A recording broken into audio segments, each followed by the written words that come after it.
So in 2001 we said that 4,300 houses were privately rented. In 2011 it was 8,300, and today it stands at about 11,500 houses in Chelmsford are privately rented.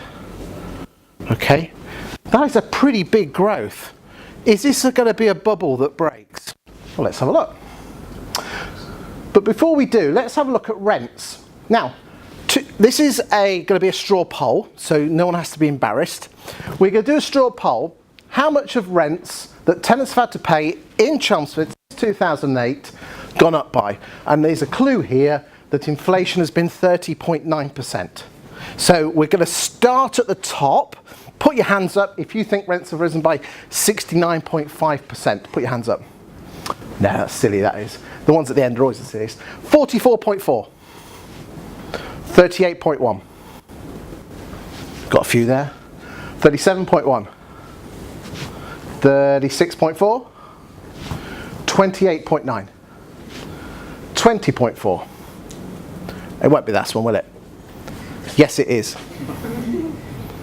Rents have risen by 16.9%. Now, if I had chosen 2009, that figure would have been that 38%. Because it's, you know, they say lies, damn lies and statistics. What happened in 2008 is everybody dumped their house on the market for rent because they couldn't sell it because of the credit crunch. We had such an oversupply of properties that rents dropped like a stone. But at the end of the day, still since 2008, that is not, you know, when you consider that is 15% below inflation, tenants are getting it good. They're getting it really good. So, you know, when you actually compare it to what rents should be if they matched inflation. So it's interesting how the Labour government are, and I'm not being political here, would say, well, we'll do rents follow retail price index. If rents had followed retail price index, they'd be 30% and not 16.9.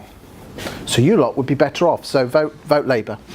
Okay, so moving on. Those are the numbers. Let us now talk about what is going to happen for the future of buy-to-let. Now, the first thing I did is that normally it's been a severe lack of first-time buyers coming to the market buying first-time buyer properties. They've actually decided to buy rent the properties you kindly bought for them. And if you look, I think the big lines are the yellow lines, which is where most first-time buyers buy between the ages of 20, mid-20s. And if you go back to 1998, 57% of Chelmsford, this is not national figures, this is Chelmsford figures, because we've got stats that can go drill down to bought their first home in that age range. Now it's 30.5. So why aren't people, the 25 to 29-year-olds buying houses anymore? Okay. Why have people when I know I don't look it, I'm 46 years old.